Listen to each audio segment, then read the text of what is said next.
பத்மநாபபுரம் அரண்மனை பத்தி தான் பார்க்க போறோம். அந்த அரண்மனை எங்க இருக்கு? அரண்மனைக்கு பின்னாடி இருக்கிற வரலாறு என்ன? எல்லாத்தையுமே நம்ம இந்த வீடியோல பார்க்கலாம். வீடியோவை ஸ்கிப் பண்ணாதீங்க. ஃபுல்லா பாருங்க. வாங்க வீடியோக்குள்ள போலாம். இந்த பத்மநாபபுரம் அரண்மனை எங்க இருக்கு அப்படின்னா, கன்னியாகுமரி மாவட்டத்தில் இருக்கிற தக்கலைக்கு பக்கத்துல இருக்கிற பத்மநாபபுரம் அப்படின்ற ஊர்ல தான் இந்த அரண்மனை இருக்குது. இந்த அரண்மனையை கல்குளம் அரண்மனை அப்படின்னு சொல்லுவாங்களாம். திருவிதாங்கூர் சமஸ்தானத்துல தான் இந்த அரண்மனையை கட்டுனாங்களாம். இந்த அரண்மனை கேரள அரசோட கட்டுப்பாட்டின் கீழே தான் இப்பவும் இருக்குது. பத்மநாபபுரம் அரண்மனை கேரள அரசோட தொல்லியல் துறையினரால தான் பராமரிக்கப்பட்டு வருது இப்ப வரைக்கும். அது மட்டும் இல்ல, இந்த அரண்மனை மேற்கு தொடர்ச்சி மலையின் பகுதியான வேலி மலையின் அடிவாரத்துல அமைஞ்சிருக்குது. இந்த அரண்மனை யாரால கட்டப்பட்டது அப்படின்னா, ரவிவர்ம குலசேகர பெருமாள் அவங்களால தான் இந்த அரண்மனை கட்டப்பட்டிருக்கு. அது மட்டும் இல்ல, இந்த அரண்மனையானது கேரள கட்டடக்கலைக்கு சிறந்த எடுத்துக்காட்டா இன்னைக்கு வரைக்கும் விளங்குது. அது மட்டும் இல்ல, அரண்மனை வளாகத்துல உள்ள உப்பரிகை மாளிகைக்கு பக்கத்துல சரஸ்வதி அம்மன் கோயிலும் இருக்குது. பத்மநாபபுரம் அரண்மனை நாகர்கோயிலிருந்து 20 கிலோமீட்டர் தொலைவிலையும் கன்னியாகுமரியிலிருந்து 39 கிலோமீட்டர் தொலைவிலையும் இருக்குது.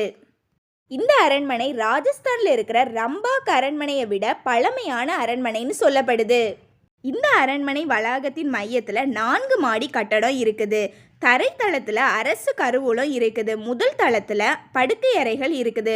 அந்த அலங்கார படுக்கை அறைகள் 64 வகையான மூலிகை அண்ட் மருத்துவ மரங்களால ஆனதாம். இது எல்லாம் டச்சுத் வணிகர்களிடமிருந்து கிடைத்த பரிசு. அரண்மனை வளாகத்துல உள்ள கடிகார கோபுரத்துல 300 ஆண்டு பழமையான கடிகாரம் இப்பவும் இருக்குது. அது மட்டும் இல்ல, இந்த அரண்மனையில சுமார் 1000 விருந்தினர்களை தங்க வைக்க முடியுமாம். இங்க ஒரு ரகசிய பாதையும் இருந்திருக்கு. அது எதுக்கு அப்படின்னா, அவங்களுக்கு ஏதாவது அவசர நிலை ஏற்பட்டுச்சு அப்படின்னா உடனடியாக அவங்க கிளம்பி போகிறதுக்கு, அதாவது அவங்க குடும்ப உறுப்பினர்கள் அவங்களோட முக்கியமான திங்ஸ் எல்லாத்தையும் பேக் பண்ணிட்டு உடனே இங்கேருந்து புறப்பட்டு அவங்க அந்த ரகசிய பாதை வழியாக பல கிலோமீட்டர் தொலைவில் இருக்கிற இன்னொரு அரண்மனைக்கு தப்பிச்சு போவாங்களாம். அண்ட் அது மட்டும் இல்லை, இந்த அரண்மனை வளாகத்தில் பல சுவாரஸ்யமான பொருட்கள் இருக்குதாம். அது என்ன அப்படின்னு பார்க்கலாம். ஒரு முழு அறை ஃபுல்லாக பழைய சீன ஜாடிகளை நிரப்பி வச்சுருக்காங்களாம். அண்ட் அதாவது வாள் மற்றும் பலவிதமான ஆயுதங்கள், அதுவும் போரில் உண்மையாக பயன்படுத்தின வாள், பலவிதமான ஆயுதங்களை இந்த அரண்மனையில் இப்போவும் பாதுகாத்து வச்சிட்டு இருக்காங்க.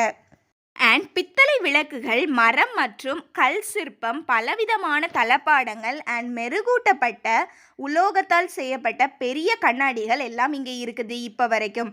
அது மட்டும் இல்லை, திருவிதாங்கூர் வரலாற்றில் நடந்த சம்பவங்கள் எல்லாம் சித்தரிக்கிற வகையில் ஓவியங்கள் எல்லாம் அங்கே இருக்குதாம். அண்ட் தெற்கு அரண்மனை, அதாவது தாய் கொட்டாரம் போலவே ரொம்பவே பழமையானது. அதாவது இது ஒரு சுமார் 400 ஆண்டுகளுக்கு மேலே இது பழமையான ஒரு இடமா. இப்போ இது பாரம்பரியமான ஒரு அருங்காட்சியகமாக செயல்பட்டுட்டு வருது. இங்கே பழங்கால வீட்டு கட்டுரைகள் எல்லாம் வச்சிருக்காங்களாம். இந்த பத்மநாபபுரம் அரண்மனையில் அரசர் படிப்பதற்கான அறைகளும் இருக்குது. உபவாசம் பண்ணுறதுக்கான இடமும் இருக்குதாம். அது மட்டும் இல்லை, மேல் தளத்தில் பூஜை அறைகளும் இருக்குதாம். பத்மநாபபுரம் அரண்மனையை பற்றி நான் சொன்ன தகவல் எல்லாம் உங்களுக்கு பிடிச்சிருந்துச்சு அப்படின்னா இந்த வீடியோக்கு லைக் பண்ணுங்கள், ஷேர் பண்ணுங்கள் அண்ட் சப்ஸ்கிரைப் பண்ணுங்கள். குறையோ நிறையோ அதை கமெண்ட்டில் சொல்லுங்கள். தேங்க்யூ.